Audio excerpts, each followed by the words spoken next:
Thanks for joining the Advancing Excellence podcast.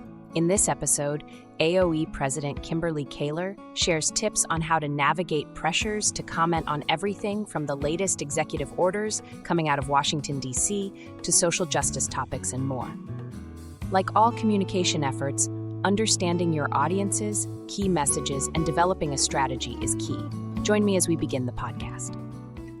Welcome to the Advancing Excellence podcast. This is Kimberly Kayler, president of AOE, and I'm excited to talk to you today about whether or not you should post or whether or not you should comment on something, especially with a lot of different issues going on in our world. So maybe if we can channel our inner Shakespeare and just title this entire podcast to comment or not to comment.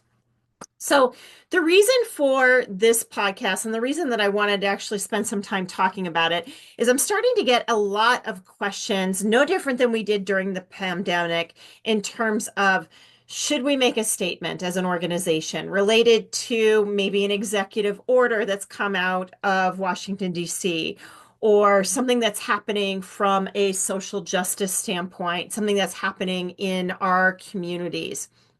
And unfortunately, there's no easy answer that I can give you. What I can do, and channeling back to the pandemic, the same type of themes that we recommended with regard to whether or not to comment or not to comment has to do a lot with what your culture is.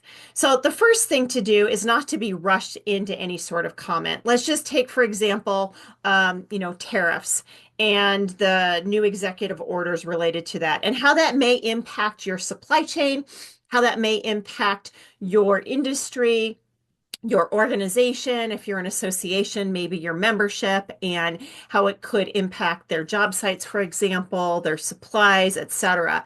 So the first thing to think about really is whether or not you're rushing to make a statement. You may be pressured to actually have a comment on it. Make sure that you take a step back. Don't just rush to having something to say.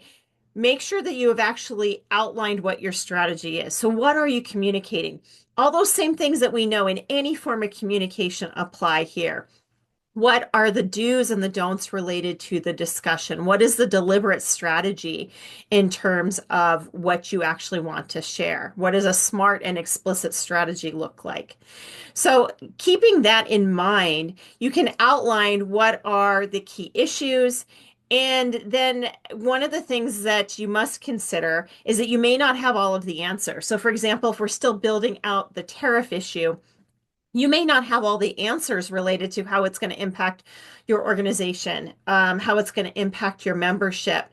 That shouldn't necessarily stop you, though, from sharing some content, especially if you are being asked to comment on it, and especially as an association being asked to actually have a position statement, if you will. However, you do need to make sure, even if you don't have all the right answers or all the answers, that you actually have something worthy to share. So related to tariffs, maybe you don't have it all figured out, but you can say, hey, here's the following touch points.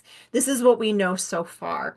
This is what we are looking at, and provide that action plan. So don't have all the answers, but here's our course of action. This is what we are doing right now as an organization.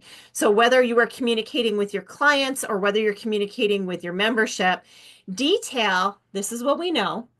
This is what we are doing to find out the answers to what we don't know. And then this is when we will come back and communicate with you. This is what you can expect in terms of our transparency and how we will help guide you through this issue. So keep all of that in mind. You certainly don't need to respond to all hot button issues. Sometimes letting something run through a news cycle is a really good thing, and making sure you're not just, quote, jumping on the bandwagon and, sharing commentary. And again, really be key that you have a strategy for whatever it is that you are communicating. So to comment or not to comment, hopefully that helps you a bit. AOE has a lot of experience helping with this type of communication. whether it's positive or responding to a crisis, helping you outline what those key messages are, understanding what is important to the audiences, and helping guide through and develop a strategy for communicating with your different audiences. So reach out to us today if we can help you. Happy to brainstorm what would work well for your organization. A lot of resources on our website as well. Thanks for joining our podcast today, and I'll see you next time. Thank you so much for joining us. We hope this session provides value, and we hope you will join us for our next podcast.